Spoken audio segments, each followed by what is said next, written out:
सावन का आखिरी सोमवार हो, जो लोटा जल का लेकर जा रहे हो उसमें थोड़ा सा इत्र, अगर इत्र नहीं हो तो गुलाब की पंखड़ी, पंखड़ी नहीं हो तो कोई फूल की पत्ती उस जल में बाबा को समर्पित, इत्र हो तो ज्यादा अच्छा। आखिरी सोमवार को या सावन महीने का आखिरी दिन आप शिव को जब 2 लोटा जल चढ़ाएं तो उसमें इत्र का भाव रखकर, कामना कर कर, त्र्यंबकेश्वर बाबा का स्मरण कर कर और महामृत्युंजय मंत्र को जपते हुए, अगर महामृत्युंजय मंत्र याद नहीं हो तो पंचाक्षर मंत्र नमः शिवाय,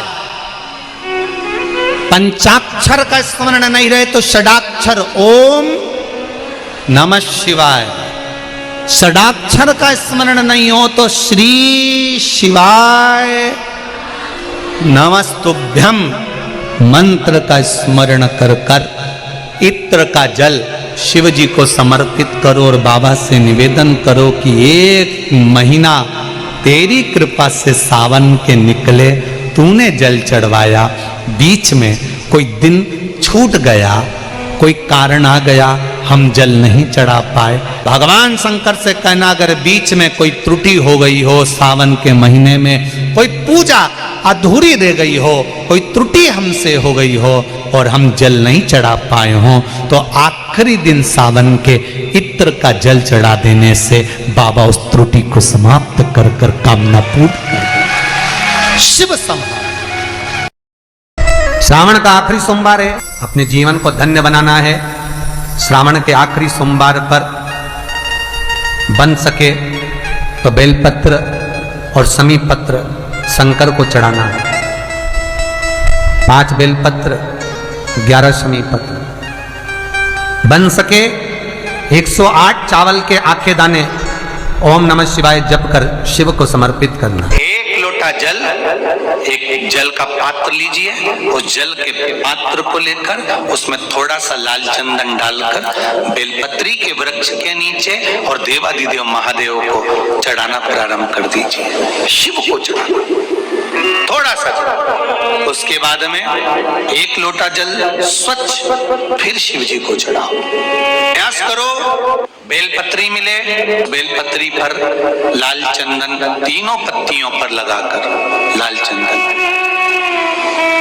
बेलपत्री के वृक्ष के नीचे समर्पित कर कर उसी बेलपत्री के वृक्ष के नीचे का बेलपत्र वापिस लेकर श्री शिवाय नमस्तुभ्यम बोलकर आपकी कामना कहकर भगवान शिव पर अघोरेश्वर महादेव का नाम लेकर आप चढ़ाना प्रारंभ करिए। बाबा आपका कार्य 3 महीने के अंदर पूर्ण कर देगा, सफलता देगा। शिव जी का एक नाम है अघोर। सोमवार का एक नियम बना कि महीने का 1 सोमवार मुझे ऐसा करना है, 3 नियम धारण करना है महीने के सोमवार को। पहला, सवेरे जाकर शंकर भगवान को 1 लोटा जल चढ़ाना है। दूसरा, दोपहर के समय पर जाकर मुझे बेलपत्री के वृक्ष के नीचे एक चावल का दाना रखकर बेलपत्री की 7, 11, 21, 108, 51 जितनी परिक्रमा आप लगा सकते हो वो लगाना है। और तीसरा, बेलपत्री के वृक्ष के नीचे और शंकर के मंदिर के दरवाजे पर मुझे 1 घी का दीपक लगाना है। बस ये 3 नियम जिसने महीने में 1 बार ले लिया, समझ लो उसको पीछे हटने की जरूरत ही नहीं, वो आगे ही बढ़ेगा। जिसके घर में संपदा की कमी होती है, जिसके घर में कर्जा बढ़ जाता है, लक्ष्मी नहीं आती, बहुत टेंशन की जिंदगी जीता है मनुष्य, व्यापार चल नहीं रहा, बहुत तकलीफ का जीवन चल रहा होता है, तो आज भी नियम है महाराज कि सोमवार, शुक्रवार, ये 2 बार ऐसे हैं, इन 2 बार को यदि कटोरी में थोड़ा सा शहद रखकर, मधु रखकर यदि लक्ष्मी जी का स्मरण किया जाए और माता लक्ष्मी जी का स्मरण कर कर 1 लाल पुष्प उस कटोरी के सम्मुख में माता लक्ष्मी का नाम लेकर रखा जाए और बाद में वही शहद, वही मधु और वही पुष्प सोमवार का दिन और शुक्रवार के दिन लक्ष्मी का पूजन कर कर स्मरण कर कर दूसरे दिन शुक्रवार के दिन पूजन करें, शनिवार के दिन उस मधु का उस पुष्प का विसर्जन करें, सोमवार के दिन पूजन करें लक्ष्मी जी का स्मरण कर कर, और मंगलवार के दिन अगर विसर्जन करें 5 या 7 सोमवार या शुक्रवार को यदि आप मधु का भोग लक्ष्मी जी को लगाना प्रारंभ कर दें, शिव का नाम स्मरण कर कर, तो उसके घर में कभी संपदा की कमी नहीं होती, लक्ष्मी संपदा को बढ़ाती। 24 तारीख को श्रावण का आखिरी सोमवार है। आप सभी को श्रावण के विरामी सोमवार की बहुत बहुत बधाइयाँ। श्रावण के महीने में सावन की सोमवार के दिन भूलवश भी अगर कोई बेलपत्र, दुर्वा, जल, दूध शिव पर समर्पित कर देता है तो मनवांछित फल की प्राप्ति कर लेता है। 24 स्कंद पुराण में लिखा है, शंकर भगवान को सावन के महीने में जब हम 108 कोई वस्तु समर्पित करते हैं तो शंकर उसको लाख और करोड़ों गुना कर कर हमको पूरे वर्ष में प्रदान कर देता है। इसका संबोधन लगा हुआ, लोग मुझे महादेव कहते, और लक्ष्मी तूने पूरे श्रावण के महीने में मेरी सेवा करी है, और आज सोमवारी के दिन तूने मेरी अविरल भक्ति को धारण करा है, बिना पूछे सेवा में, बिना दिखावे के तल्लीनता से सेवा करी है। मैं अपना महा संबोधन दुनिया में किसी को नहीं देता, आज तुझे दे रहा हूँ। और लक्ष्मी केवल लक्ष्मी नहीं रही, उस दिन से लक्ष्मी माँ लक्ष्मी, लक्ष्मी केवल लक्ष्मी नहीं रही, उस दिन लक्ष्मी महालक्ष्मी के संबोधन से प्रकट हुई। आज महासंबोधन लक्ष्मी जी को अगर किसी ने दिया तो भगवान देवाधिदेव महादेव ने दिया, और वह महासंबोधन कब मिला? सोमवार की इस श्रावण के सोमवारी के दिन जो हम व्रत करते हैं, साधना करते हैं, उपास करते हैं, अर्चना करते हैं। पूरे वर्ष आप सोमवार का व्रत करते हैं कि नहीं करते वो पता नहीं, पर सावन के महीने में 4-5 जो भी सोमवार पड़ जाएं, अगर उस पर अगर आपने व्रत कर लिया, व्रत को धारण कर लिया, या शिवालय के जाकर भगवान शंकर की आराधना कर ली, तो पूरे वर्ष के सोमवार का फल सावन के महीने के 5 या 4 सोमवार में प्राप्त हो जाए। श्रावण के सोमवार की इतनी महत्वता है, श्रावण महीने की इतनी प्रबलता क्यों मानी गई? तो हमारा एक तो सोमवार का महत्व, सावन के सोमवार का महत्व क्या है, कोई आपसे पूछे तो आपको बताना चाहिए कि इस दिन लक्ष्मी को महालक्ष्मी कहा गया था। शिव के दरवाजे पर जाकर केवल आप सेवा करो, शिव के दरवाजे पर जाकर आप केवल जल अर्पित करो, शंकर जी की चौखट पर जाकर आप नमन करो, देवाधिदेव महादेव के शिवालय में जाकर प्रणाम करिए।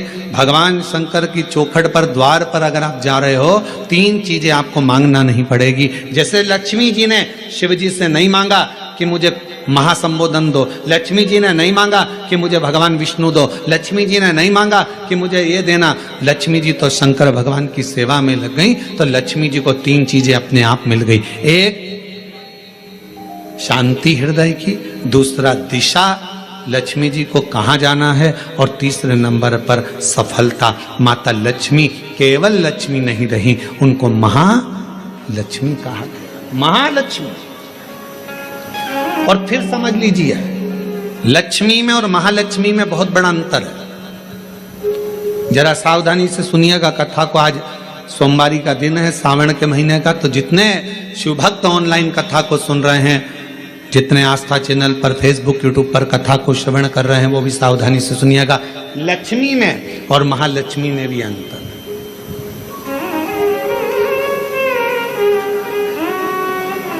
लक्ष्मी माँ आती हैं, लक्ष्मी आती हैं तो तुरंत चली जाती है। लक्ष्मी बहुत समय तक तिजोरी में, अलमारी में टिकती नहीं है, पर वही लक्ष्मी भगवान विष्णु जी के आदेश से, भगवान शंकर की कृपा से हमारे घर में आती हैं, तो वो महालक्ष्मी कहलाती है। और महालक्ष्मी अपने घर को छोड़कर कभी नहीं जाती है, वो वहां सदा सदा रहती है। महालक्ष्मी हमारे घर में रहती है।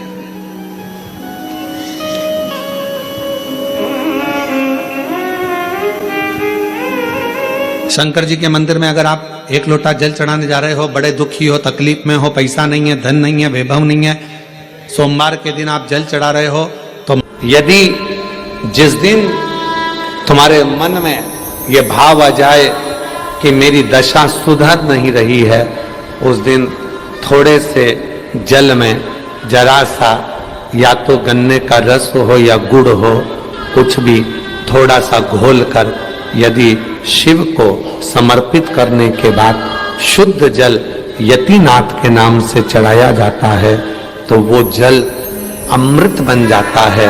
और कहते हैं उस घर का दुख यतिनाथ जी 20 दिन के अंदर समाप्त कर देते हैं। वो यतिनाथ के नाम में इतना बल होता है, वो साधारण नाम नहीं है यतिनाथ।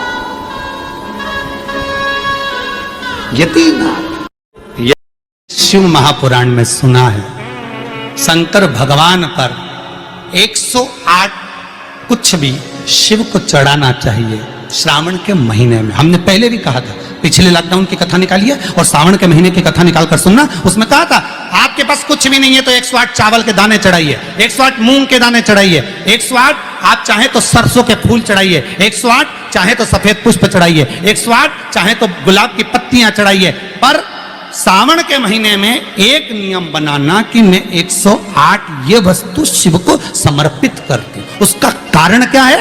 तो स्कंद पुराण में लिखा है, शंकर भगवान को सावन के महीने में जब हम 108 कोई वस्तु समर्पित करते हैं तो शंकर उसको लाख और करोड़ों गुना कर कर हमको पूरे वर्ष में प्रदान कर देता है। इसलिए श्रावण महीने में 108 की महत्वता। शिव जब जीवन में तुम्हें लगने लगे कि तुम्हारे पास में लक्ष्मी की कमी हो रही है, धन की कमी हो रही है, संपदा की कमी हो रही है, वैभव की कमी हो रही है, खूब मेहनत करना, कर्म को जागृत करना, परिश्रम पूरा करना, रात दिन एक कर देना। और साथ में शंकर जी के मंदिर में बेलपत्र हमेशा कब चढ़ाते हो? पहले तुम जल चढ़ाते हो, उसके बाद बेलपत्र चढ़ाते हो। और जब तुम्हें लगने लगे कि मेरे घर में संपदा की कमी हो रही है, धन की कमी हो रही है, धन के पीछे क्लेश हो रहा है, पैसे के पीछे क्लेश हो रहा है, तो उस बेलपत्र को पहले चढ़ाओ और जो घर से जल लेकर आई हो वो बाद में चढ़ाओ। और जब तुम उस जल को बाद में चढ़ाओगी और बाद में चढ़ाने के बाद उस चढ़ी हुई बेलपत्र को अपने घर लेकर आओगी, रखो रात भर, फिर दूसरे दिन उस बेलपत्र को वापस लेकर जाओ, फिर नया बेलपत्र चढ़ाया, पुराना बेलपत्र वहीं छोड़कर आई, फिर नया बेलपत्र चढ़ाया, पुराना बेलपत्र वहीं छोड़कर आई। ये क्रम जो 21 दिन तक लगातार कर लेता है, 22वें दिन वो खुद कह सकता है कि मेरे घर में अब भगवान ने हाथ पकड़ लिया, मेरे घर में संपदा देना प्रारंभ कर। एक बेलपत्र में लक्ष्मी, अपालक्ष्मी, धनलक्ष्मी, 3 लक्ष्मियों का भाव कुमार खंड वर्णन करता है कि एक बेलपत्र के पत्र में वो सुख होता, वो आनंद हो। कितना सुंदर कहा है महाराज, मान लो कोई काम है आपका और आपका वो काम नहीं हो रहा, आपने पूरा प्रयास कर लिया, बहुत मेहनत कर ली और वो काम यदि आपका नहीं हो रहा, तो एक नियम बनाओ, 5 सोमवार, 5 बेलपत्र, 5 चावल का दाना, 5 कनेर का पुष्प पीला,